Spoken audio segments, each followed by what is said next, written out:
C'est vraiment remettre la personne au centre des préoccupations que nous avons pour améliorer en fait, leur état sanitaire et aussi sur la santé mentale, la santé nutritionnelle, enfin, toutes les thématiques de la santé. Il y a des enfants, des femmes, des hommes isolés, des familles, le public est très diversifié. Donc l'idée c'est d'approcher ce public par un lien de confiance et de les informer sur le système de santé, de les aider à avoir un parcours de santé adapté à leurs besoins, leurs spécificités et d'essayer de les suivre, d'avoir une veille sanitaire pour ceux qui en ont besoin.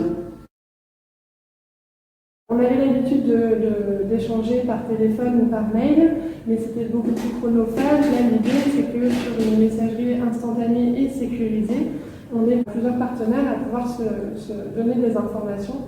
Donc ça va de l'enfant qui n'est pas à jour de ses vaccins, on peut se donner l'information rapidement, aux partenaires qui se rendent compte qu'il y a plusieurs femmes enceintes qui n'ont pas de suivi. Nous, on a choisi, pour une question pratico-pratique, de faire des groupes par lieu de vie, donc squat et campement, en y ajoutant en fait toutes les personnes qui étaient susceptibles ou qui intervenaient sur ces camps.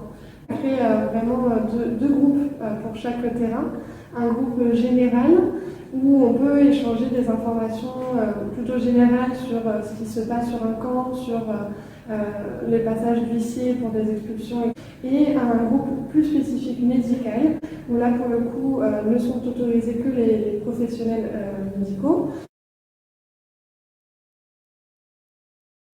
Un atout de cet outil, c'est vraiment la question de la réactivité et vraiment de remettre la personne accompagnée au centre de son parcours de santé, dans le sens où on respecte la personne dans son parcours, les informations confidentielles.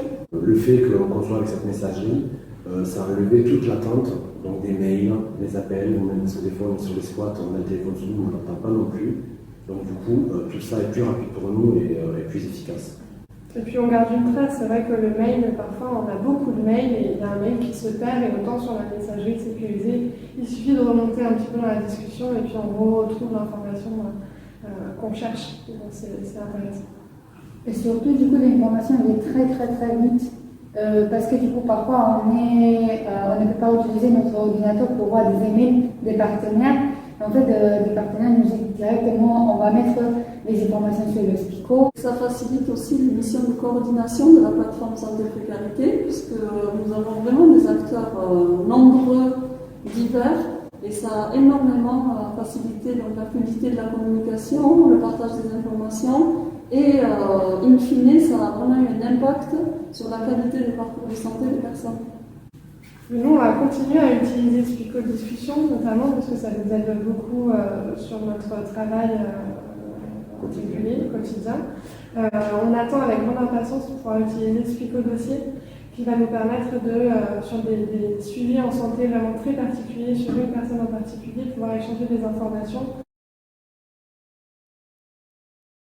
Je pense qu'il faut bien s'organiser. Si on est plusieurs intervenants à utiliser Spico, il faut vraiment bien mettre des règles, charte d'utilisation bien au clair, définir quel type d'informations on peut donner et quel type on ne donne pas, quelles sont les personnes qu'on intègre à un groupe de discussion. Merci.